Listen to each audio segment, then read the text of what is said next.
नमस्कार। आज हम एक्सक्रीटरी सिस्टम पार्ट थर्ड में स्ट्रक्चर ऑफ किडनी के बारे में बात करेंगे। वृक्क की संरचना, उत्सर्जन तंत्र के दौरान एक महत्वपूर्ण अंग होता है जिसकी इकाई नेफ्रॉन या यूरिनिफरस ट्यूब्यूल्स होती है। उसके बारे में डिटेल जानकारी प्राप्त करेंगे। My self doctor Ashok Kumar Siroya, department of zoology, SPC government college Ajmer. पूर्व के लेक्चर में हमने मेटाबॉलिक वेस्ट जो कि किडनी द्वारा फिल्टर करके यूरिन के रूप में बनाए जाते हैं उनके बारे में बात करी थी। किडनी या जो एक्सक्रीटरी सिस्टम है उसके अगर एनाटॉमी या उसकी संरचना की बात करें तो उसके अंदर यूरिनरी सिस्टम में चार मुख्य भाग होते हैं। फर्स्ट, किडनी जो कि पेयर्ड होती है, एक दाईं और एक बाईं तरफ होती है, सिमेट्रिकली पेयर्ड होती है, जो यूरिन का निर्माण करती है या मूत्र का निर्माण करती है। सेकेंड पार्ट उसका है यूरेटर, जो किडनी में से यूरिन को ब्लैडर तक पहुंचाने का काम करता है। प्रत्येक किडनी के एक यूरेटर होता है या मूत्रवाहिनी होती है।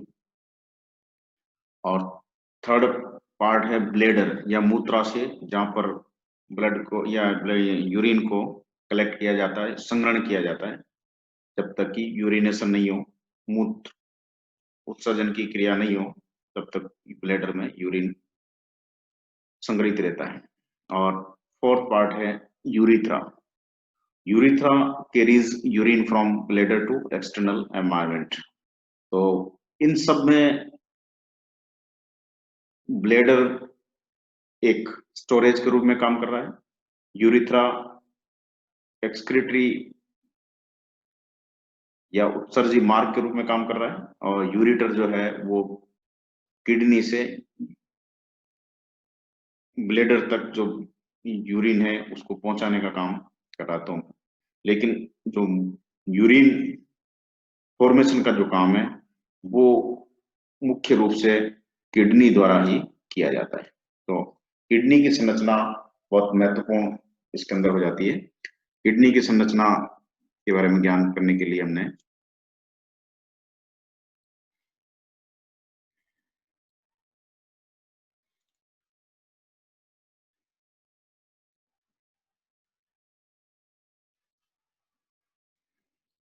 किडनी का एक एलएस या लॉन्जिट्यूडिनल सेक्शन के बारे में जानकारी प्राप्त करेंगे, भी क्या क्या संरचना इसके अंदर होती है। तो फर्स्ट इसकी शेप के बारे में बात करें तो फर्स्ट शेप इसकी बीन शेप्ड होती है, concave on the side and convex on the other side. तो इस साइड से ये उत्तल आकृति की होती है और एक साइड से ये अवतल आकृति की होती है। Kidney surrounded by A dense connective tissue capsule. तो ये जो किडनी है इसके चारों तरफ डेंस कनेक्टिव टिश्यू पाया जाता है, जिसमें ये सुरक्षित रहती है, बाह्य आघातों से इसको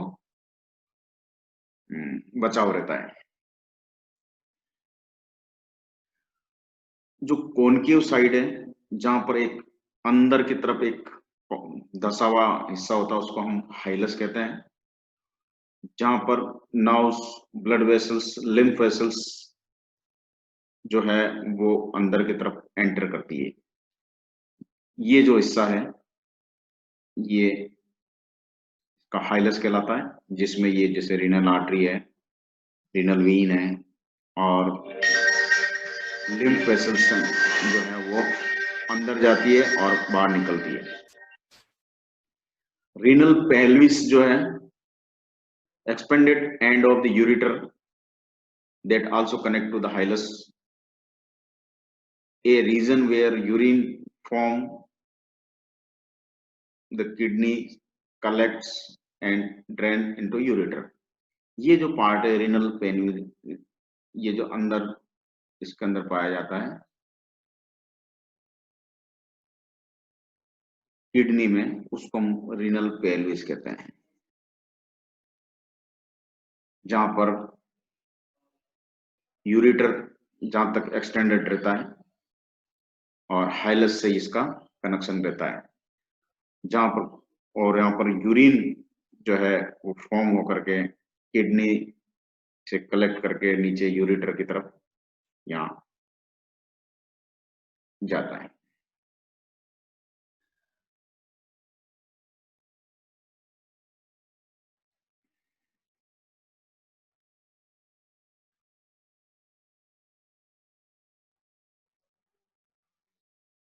किडनी की जो संरचना उसको अगर देखें तो इसका जो बाहर का भाग है इसको हम कॉर्टेक्स कहते हैं, ये वाला पार्ट जो है ये इसको कॉर्टेक्स नाम दिया है, और जो अंदर पार्ट है उसको हम मेड्यूला कहते हैं, ये जो वाला पार्ट है इसको हम मेड्यूला पार्ट, मेडुलरी पार्ट है, और जो होलो पार्ट यहाँ से बचा हुआ है इसको हम पेल्विस कहते हैं। तो किडनी के मुख्य रूप से तीन भाग है। Layer that lies next to outside of the kidney contain the nephrons, the filtering unit of the kidney. यहाँ ये कह रहे हैं कि यहाँ से अंदर की तरफ जो किडनी के आउटसाइड एरिया से अंदर की तरफ जो भाग है उसको हमने कोर्टेक्स का, जिसमें नेफ्रॉन्स पाए जाते हैं जो यूरिन के फिल्ट्रेशन का काम करते हैं। The inner layer of the kidney is known as medulla. It consists of thousands of collecting tubules. तो कलेक्टिंग ट्यूब्यूल्स जो है वो नेफ्रॉन से कनेक्ट रहती है फ्रॉम पिरामिड एंड कैलिसेस। यहाँ इनके अंदर पिरामिड और कैलिसेस का निर्माण हो जाता है, और होलो कलेक्टिंग पार्ट जो है चेम्बर, जिसको हम, ये पार्ट है जो होलो पार्ट है, जिससे कि यूरिन बाहर की तरफ यूरेटर में जाता है, उसको रीनल पेल्विस कहते हैं।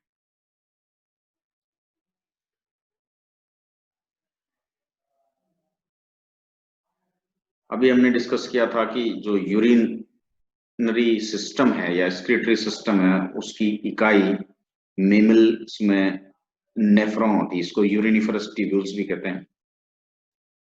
नेफ्रॉन जो है the functional unit, or we can say the anatomical unit of the kidney, are called nephron unit। बहुत सारे नेफ्रॉन मिलकर के एक सिस्टम का निर्माण करते हैं जिसको हम किडनी यूरिनरी सिस्टम भी कह सकते हैं।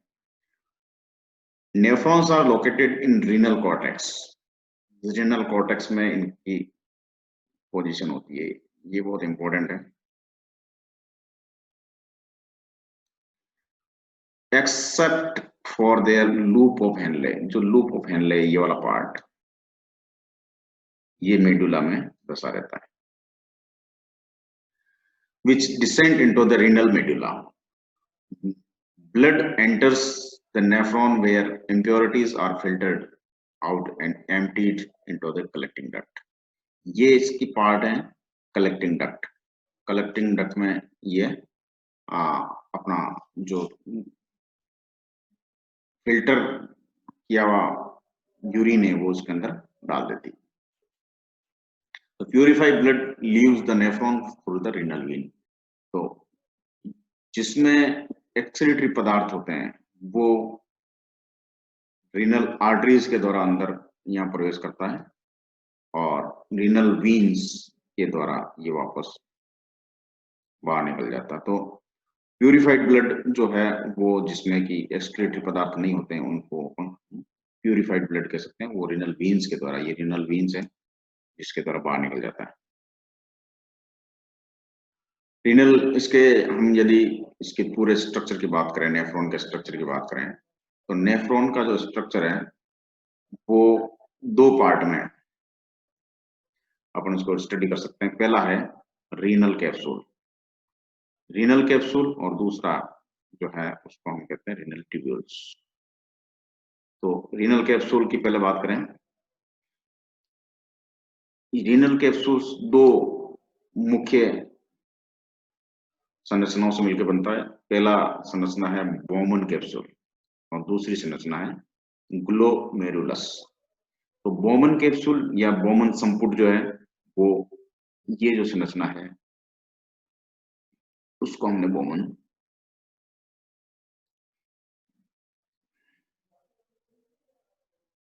के कैप्सूल का, और इसके अंदर जो केशिकाओं का गुच्छा है, ये जो केशिकाओं का गुच्छा है इसको हम कहते हैं ग्लोमेरुलस। ग्लोमेरुलस के अंदर फेनेस्ट्री, पोडोसाइट्स और फिल्ट्रेशन स्लिट्स पाए जाते हैं। फेनेस्ट्री उनको कहते हैं pore in endothelial wall of glomerulus. Glomerulus के जो एंडोथेलियल वॉल्स हैं उनके अंदर जो छिद्र पाए जाते हैं उनको फेनेस्ट्री कहते हैं।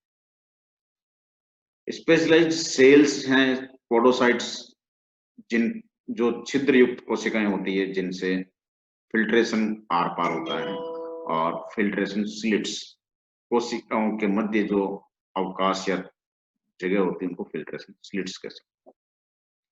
ये ग्लोमेरुलस में पाए जाने वाले जो फिल्ट्रेशन के लिए काम आने वाली ये संरचनाएं। रीनल ट्यूबुल्स उसको हम तीन भागों में डिवाइड कर सकते हैं। फर्स्ट है प्रोक्सिमल। प्रोक्सिमल मीन्स जो कैप्सूल के पास है उसको हम प्रोक्सिमल कॉन्वोल्यूटेड ट्यूबुल्स कह सकते हैं। प्रोक्सिमल कॉन्वोल्यूटेड ट्यूबुल, और प्रोक्सिमल कॉन्वोल्यूटेड ट्यूबुल जहां खत्म होती है वहां से स्टार्ट होता है loop of Henley. Loop of Henley यहां से लगा करके इस तरह से ये यू शेप संरचना है, और लूप ऑफ हेनले के ऊपर जितना भी ये कॉन्वोल्यूटेड ट्यूबुल्स होती है उसको हम डिस्टल कॉन्वोल्यूटेड ट्यूबुल्स कहते हैं, जो कलेक्टिंग डक्ट में जाकर के मिलती है, वहां पर अपना जो यूरिन फिल्ट्रेट यूरिन है वो अंदर आगे किडनी में पहुंचाने की, यानी कि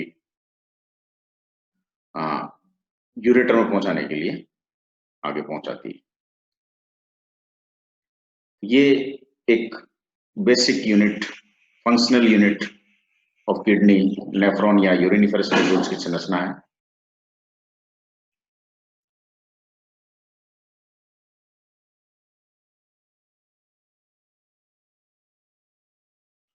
एक्सक्रीटरी सिस्टम के फंक्शन क्या है? एक्सक्रीटरी सिस्टम जो है नाइट्रोजनस वेस्ट मटेरियल जो है उनको मेटाबॉलिज्म के दौरान जो बनते हैं वो यूरिन के द्वारा शरीर से एक्सक्रीट करते हैं। वाटर बैलेंस बनाने का जो काम है वो एक्सक्रीटरी सिस्टम के द्वारा किया जाता है। Proper concentration of salt, salt concentration यानी सोडियम, पोटेशियम और अन्य जो साल्ट है, और उनका मेंटेनेंस किया जाता है। Regulation of pH of blood, ये बहुत इंपॉर्टेंट है, regulation of pH of blood, जिससे कि बॉडी का पीएच मेंटेन रहे। तो मेन मुख्य रूप से चार इसके काम हैं एक्सक्रीटरी सिस्टम के।